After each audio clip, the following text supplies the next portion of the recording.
Mine namhlanje uthetha Bulelani Mabhokela from Zukali Media Production Company. Silapha nto zakuthi ke eDuncan Village andamntoto ke ndamba nesigqeba aba-DDL aba behind the scene. Silapha Mama uno private Ndosela unikiwe ke igama lako wabo. Mna andingomntwana wakhe ndingudade wabo. Okay. Udade wabo ke beseshiyeke naye kutata wethu. Ndim ke ndedwa ngoseshiyekile ndikhumbula ngento okubana uStarch besimbiza ngokuba nguStarch. Oh, okay. uStarch ndingabalula izinto ezintathu kuye. Ebenobubele, strong, ebebathanda abantu.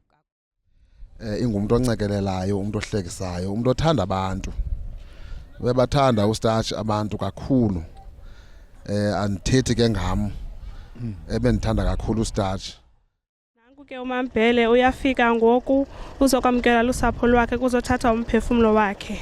Usapho lwakhe luzomamkela kakuhle apha kuzothatha umphefumulo wakhe.